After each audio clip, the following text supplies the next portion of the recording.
সকালবেলা ঘুম থেকে উঠেই আগে খালি পেটে জল খাই আর খেয়ে বেরোই হচ্ছে দুটো খেজুর।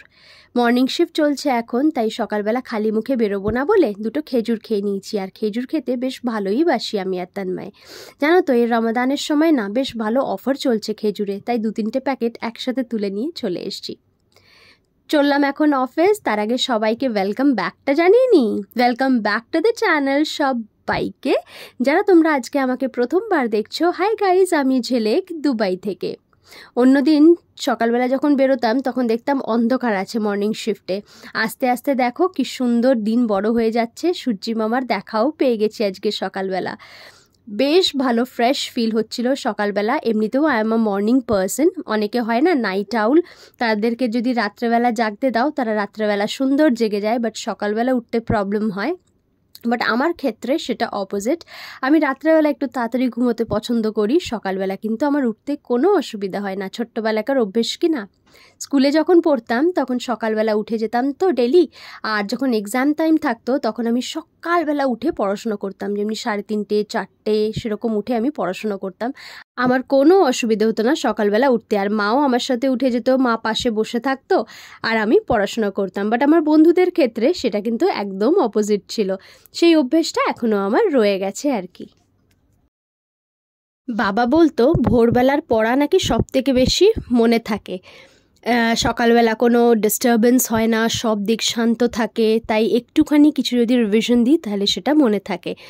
সেইভাবেই আমার মাইন্ডটাও সেট হয়েছিল, and that worked for me the best. যার যেরকমভাবে যে যেটাতে মানে ইউজ টু হয় সেটাই করে। আমার জন্য সকালবেলা ওঠাটা একটু ইজি। তোমাদের সাথে গল্প করতে করতে অফিসে পৌঁছে গেলাম। আজকে পোহা ছিল, বাট আমি আর পোহা খেলাম না। আজকে জাস্ট ব্রেড অ্যান্ড বাটার নিয়েছি, 2টো সসেজ নিয়েছি, একটা ডিম সেদ্ধ নিয়েছি, আর নিজেই চা বানিয়ে নিলাম।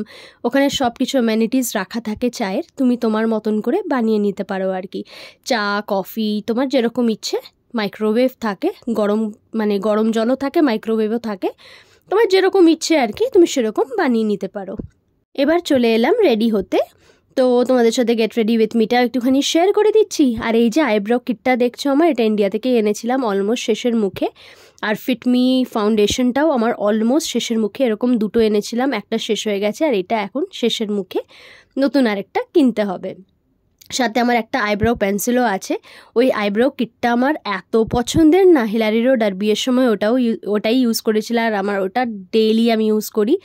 আইব্রো করতেই হয়, ড্র করতেই হয় আমাকে, নইলে আমার একদম ভালো লাগে না। তো যাই হোক, এই পেন্সিলটা অনেক দিন ধরে পড়েছিল, এবার এটাও আমি ইউটিলাইজ করে নিতে পারবো। কি সুন্দর দেখো, তাড়াতাড়ি করে রেডি হয়ে নিচ্ছি, ফাস্ট ফরওয়ার্ডে না। লাইফের সব কাজগুলো যদি এরকম স্পিডে করতে পারতাম কত ভালো হতো, তাই না বলো? বাট এরকম তো হয় না, এটা ক্যামেরাতেই হয়। তো যাই হোক, সকালবেলা একটুখানি রেডি হয়ে নিচ্ছি। এক দিন এক এক রকম একটু করে এক্সপেরিমেন্ট করি আর কি। ডেলি মেকআপ এক হয় না, এক দিন এক এক রকম করি। অ্যান্ড আজকে এই যে আমার লুক, আজকে এরকম করে যাচ্ছি। মর্নিংয়ে খুব বেশি ওভারডু করতেও ভালো লাগে না, মিডিয়াম করলে ঠিক আছে। তো চলো, হয়ে গেল। আজকে সারাটা দিন অফিসে কাটালাম, খুব সুন্দর করে কেটেছে। তো আজকে ভাবলাম বাড়ি এসে তোমাদের সাথে একটা রেসিপি শেয়ার করি। আমি যে রান্না করতে খুব ভালো পারি তা তো না, বাট হ্যাঁ, চেষ্টা করছি। আর তোমরা সবাই এই রেসিপিটা জানো, বাট আমি আবার আমার মতন করে শেয়ার করছি, যেটা আমি তোমাদেরকে বলি আর কি, যে সবার আলাদা আলাদা একটুখানি হয়, তো সেটাই আমি শেয়ার করছি আর কি। আজকে রুই মাছের মাথা দিয়ে মুগ ডাল। তার জন্য পেঁয়াজ, লঙ্কা, টমেটো এগুলো নিয়ে নিয়েছি। এবার তার আগে কি করেছি বলো তো, মুগ ডালটাকে হালকা করে ভেজে নিয়ে ভালো করে ওটাকে ধুয়ে নিয়েছি। আর এই পাশের গ্যাসে ওটা সেদ্ধ হতে বসিয়ে দিয়েছি। এবার এইদিকের প্যানে আমি বাকি মশলাটা প্রিপেয়ার করে নেব। তেলটা গরম হয়ে যাওয়ার পর ফোড়ন হিসেবে দিলাম হচ্ছে জিরে আর 2টো তেজপাতা। তো এটাকে ভালো করে একটুখানি নাড়াচাড়া করে তারপরে আমি দিয়ে দেবো কেটে রাখা পেঁয়াজগুলো একটু ভালো করে গোল্ডেন ব্রাউন ফ্রাই হয়ে যাওয়ার পর আমি তার মধ্যে একটু করে মশলা দেবো আর কি। ভালো করে একটু গোল্ডেন ব্রাউন করে তোমাকে ফ্রাই করতে হবে। তার মধ্যে দিয়ে দিলাম এবার টমেটোটা, কেটে রাখা টমেটোটা দিয়ে আবার নাড়াচাড়া করতে হবে। মুগ ডাল তন্ময় খেতে খুব ভালোবাসে যে তা না মাছের মাথা দিয়ে, বাট আমি আবার ভালোবাসি। তো কি বলো তো, আমি এরকমভাবেই রান্না করি যাতে দুজনেরটাই ব্যালেন্স থাকে। কোনোদিন এমন রান্না করি যেটা ও খেতে খুব ভালোবাসে, আর একদিন এমন রান্না করি যেটা আমি খেতে খুব ভালোবাসি। দ্যাটস হাউ আই ব্যালেন্স, দুজনেরই পছন্দেরটা যেন হয়। তো এখানে দেখছো জলে গুলে রেখেছিলাম মশলাগুলো, ওর মধ্যে একটুখানি জিরে গুঁড়ো দিয়েছিলাম, লঙ্কা গুঁড়ো দিয়েছিলাম, আর হলুদ গুঁড়ো দিয়েছিলাম। ওটাকে একটু জলে গুলে রেখেছিলাম যাতে কাঁচা কাঁচা স্বাদটা কেটে যায়, মানে গুঁড়ো মশলার একটা স্বাদ থাকে তো, আর ওটা যেন কেটে যায়, ওই জন্য জলে করে রেখেছিলাম, মিক্স করে রেখেছিলাম।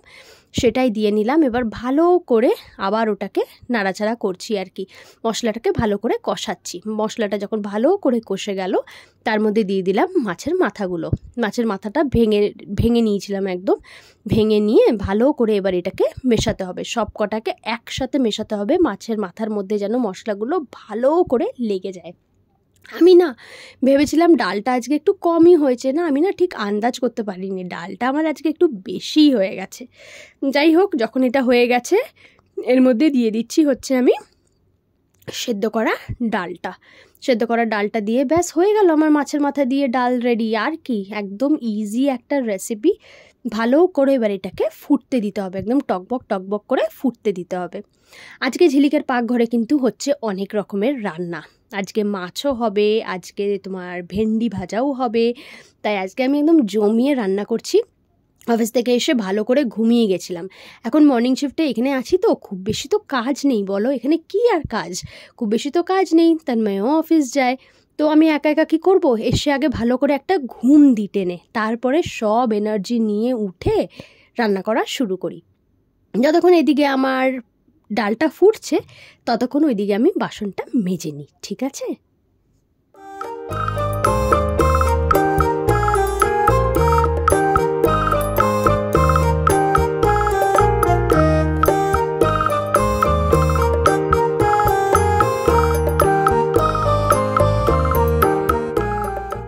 আচ্ছা, ডালের মধ্যে কিন্তু একটুখানি নুন আর একটুখানি চিনিও দিয়েছিলাম, একটুখানি নুন না, মানে স্বাদ মতন নুন আর চিনিটাও কিন্তু দিয়েছিলাম, হ্যাঁ, তবে কিন্তু মানে টেস্টটা ব্যালেন্স হয়েছে।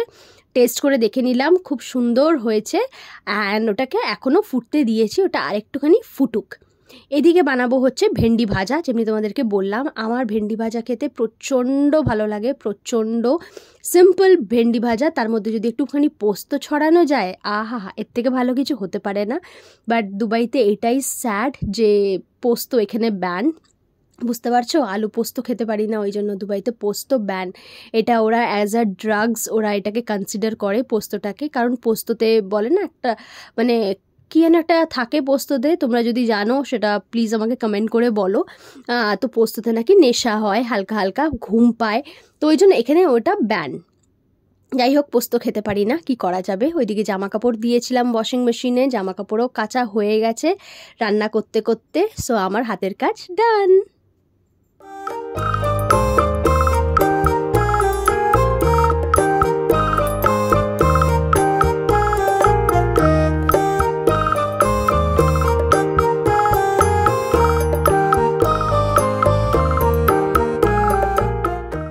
ডাল তো একদম রেডি, খালি উপর থেকে একটুখানি গরম মশলা গুঁড়ো ছড়িয়ে দিচ্ছি, আর দেবো হচ্ছে ঘি দিয়ে হালকা করে এবার ওটাকে ঢেকে দেবো। রেডি হয়ে গেছে আমার রান্না, খুব সুন্দর। আজকে একদম মন দিয়ে আমি রান্না করেছি, তো আশা করি খেতেও খুব ভালো হবে, দুজনে মিলে বসে খাবো।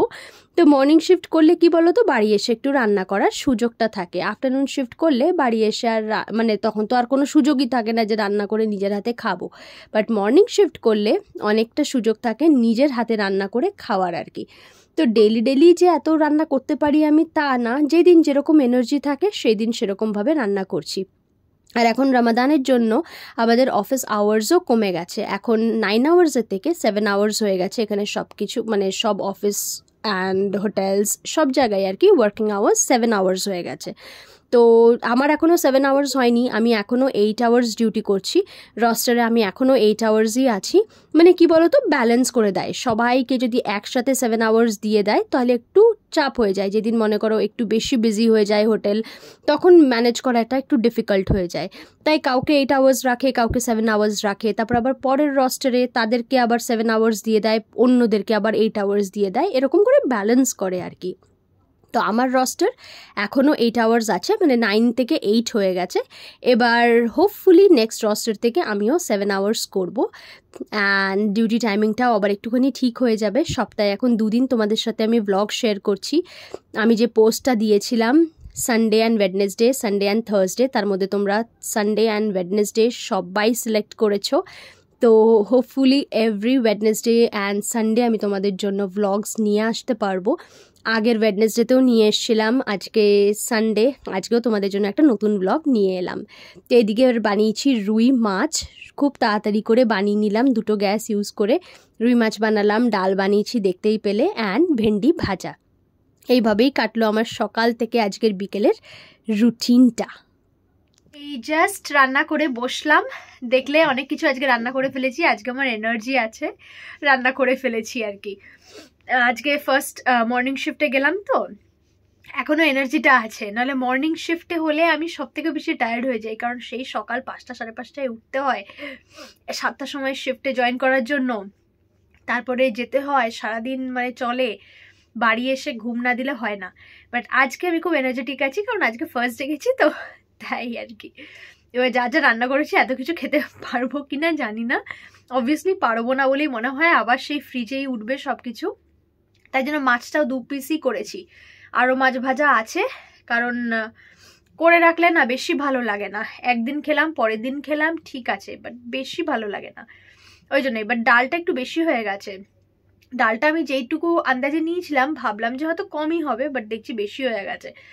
যাই হোক, ভিডিওটা যদি তোমাদের ভালো লাগে তাহলে অবশ্যই করে লাইক, কমেন্ট, শেয়ার, সাবস্ক্রাইব করে পাশে থেকো, অন্যদের সাথে শেয়ার করো, যাতে আমাদের চ্যানেল আরও অন্যদের অবধি পৌঁছতে পারে।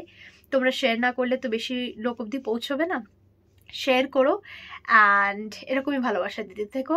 এখন অবধি যদি ভিডিওটা দেখছো আর সাবস্ক্রাইব না করে থাকো, অবশ্যই করে একটা সাবস্ক্রাইব করে দিও।